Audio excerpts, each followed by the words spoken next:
What's the good word, Josh? Boy DKB here. So a sandwich, classic jersey sandwich, helped lock in wide receiver Mike Williams from the Los Angeles Chargers. Felt like it was only right to address a draft day trade I seen between the Jets and Chargers as well. Fantastic story, by the way. Apparently, NYJ Matt, which I believe is Matt O'Leary, sent a sandwich to the facility. They got it. We seen Mike Williams eating it during his signing.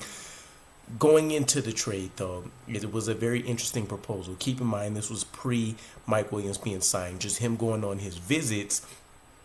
Daniel Jeremiah, very close confidant, close friend, worked together during his Ravens tenure with Joe Douglas, and they've kept in connect this whole time, right? Kind of feels almost like a trusted source, and so much like pretty much anyone else that's connecting relationship dots, you would essentially want to pay attention to where he's mocking players to the Jets and or when he's facilitating trades, because they generally don't come along often, right? Now, again, this came before Mike Williams, but in this scenario, Daniel Jeremiah had the Jets making a bold trade up 5 picks to swap with the Chargers in order to pick the legendary, quote-unquote, generational wide receiver Marvin Harrison. Right now, I don't want to say there's necessarily two schools of thoughts regarding Marvin Harrison, but essentially there are, right? When you think about the NFL folks, right,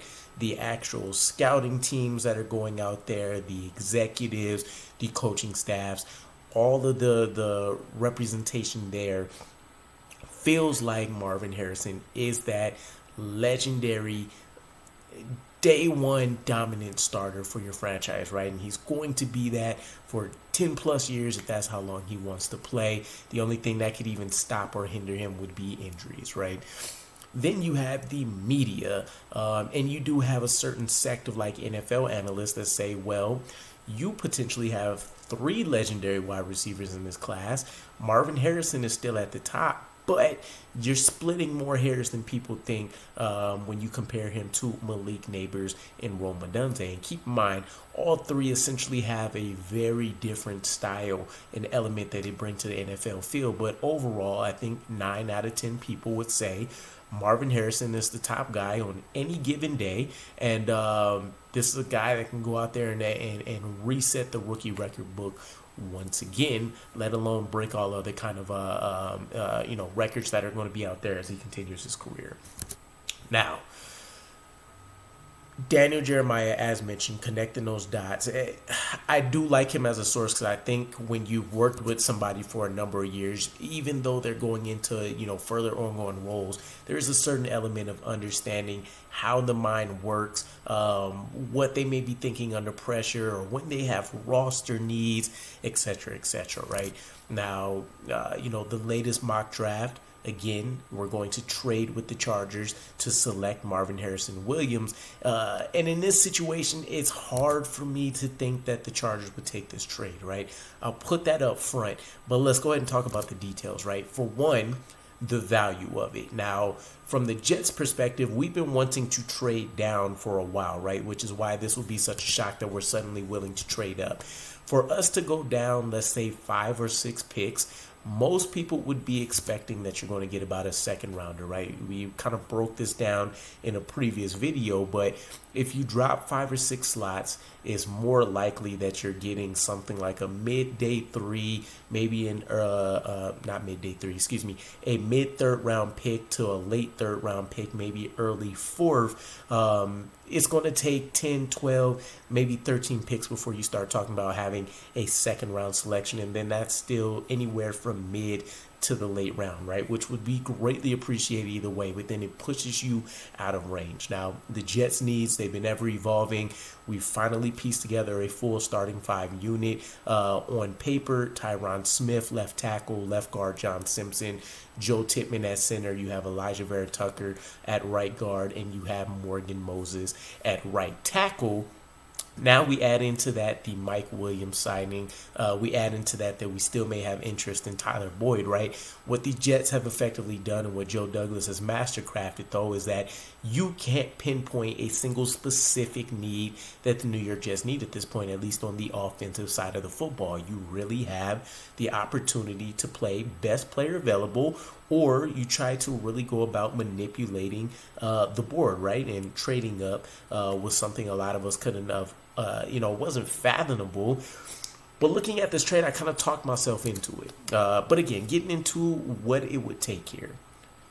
The Jets would trade, obviously, the number 10 pick, round 1. We would give the Chargers a future round 2 in 2025 for their 5th round pick this year. Now, again, from the Jets situation, kind of feels like a value still, right? Move up 5 slots, future second. You still get to keep your remaining 6 picks in 2024. From the Chargers' perspective, though, it doesn't seem likely, right? You look at their situation. They've had an exodus of talent, right? Keenan Allen traded, Mike Williams signed. Justin Herbert suddenly doesn't have the same level of talent around that he'll be throwing to.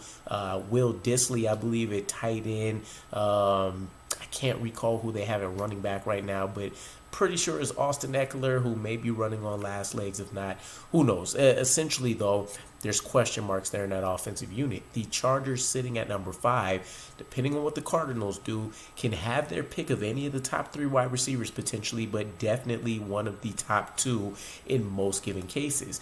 If not, the other situation still plays perfectly into their hands, right? That means you have a quarterback, potentially 2 quarterbacks that are available on the board, and suddenly that quarterback tax is going to jump into place, right? You have the Vikings as their most likely trade down target with the moves they've made, right? All packaging up number 11, number 23 to the Chargers, potentially even more picks, not only in this year's draft class, but as well as the future. They'd have to jump at that option, right? But if they don't necessarily want to pick a particular guy at number 5, then the Jets are there, right? And this situation looks a lot more favorable for us. So I'll just say it from that perspective. History is on the Chargers side when they picked at number 5, right? 4 selections, I believe, overall during their tenure as a franchise. 2 of them Hall of Famers, Junior Seau, LaDainian Tomlinson. We know that name very, very well.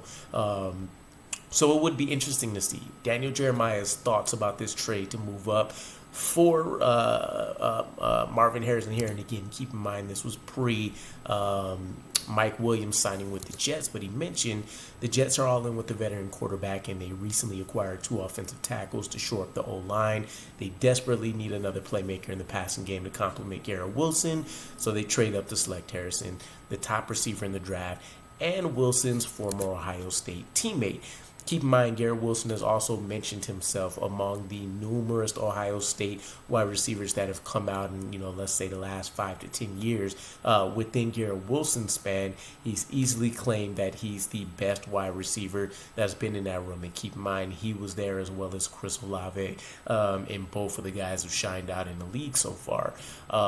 So you love to hear all of those elements, all of those accolades. And again, there's not going to be much to hate on paper when it comes to Marvin Harrison, right? One of the things I'm going to appreciate is that with his father already being a Hall of Famer, being groomed up by him, he's already going to come in as pretty much that consummate professional, right? This isn't going to be a diva type wide receiver. He wants to come in, do his damage, speak his piece at the press conference, and go about his business. And that simplicity is something that definitely speaks volumes to me, let alone the fact that this is going to create the best duo since having a Tyreek Hill and a Jalen Waddle, for example. I think this is something where, again, I've been a huge proponent of going out and finding a young wide receiver, which is why I was pushing for Brandon Ayuk earlier in the offseason, to where you can pair Garrett Wilson up going into his 5th year option, potentially longer, assuming we extend him, right? But secure your next 2 to 3 years at that wide receiver position. This would undoubtedly do that with the guy that has the highest floor and still one of the highest ceilings in this entire draft class. So I love it. Again, I've kind of talked myself into it. That would be my main That would be my main focus, I guess, in the event that we do see a trade up like this in the NFL draft. You now have Garrett Wilson, Marvin Harrison locked up, even with Mike Williams in the fold. This is a guy that can challenge him right out of the gate, and it only helps. It doesn't matter who really wins. Let's say, for whatever reason, Marvin Harrison takes a couple weeks to acclimate before he really takes off. He has so many things working in his favor at this point in time. Aaron Rodgers' tutelage, again, he's already coming in as one of the better younger pros due to his father, due to that Ohio State background and how they've been able to push out talent.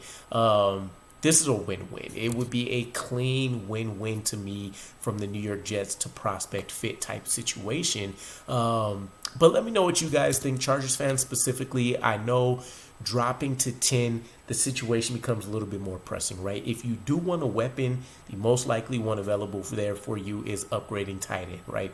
Will Disley to Brock Bowers would make a ton of sense at that point. Otherwise, you have your pick of your tackles, assumingly for the most part at that point, specifically on the right side, where they can find a better bookend than Trey Pipkins to pair up with Rashawn Slater. So, you know, a J.C. Latham, Fuaga type pick there would make a ton of sense for those guys. It's not sexy.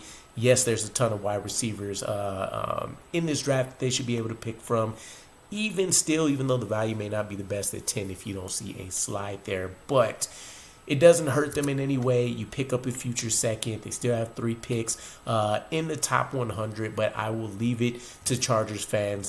Generally, when I discuss a lot of these, mock trade situations that I haven't crafted, by the way, the opposite team usually shoots it down and says how crazy we are. But again, let me know what you guys think. And by the way, when it comes to this trade, I wouldn't even mind if we had to potentially throw in another pick here, right? I would assume it's going to be a day 3. If you have to offer up this year's 3rd, it's not worth it, at least considering where our roster status is. We still need to make sure we draft, a tackle, potentially still a guard of the future moving forward. But again, Jets fans, Chargers fans, let me know what you guys think about this trade, and especially how likely it is, giving the new wide receiver core for the Jets. And I'll catch you guys again. Peace.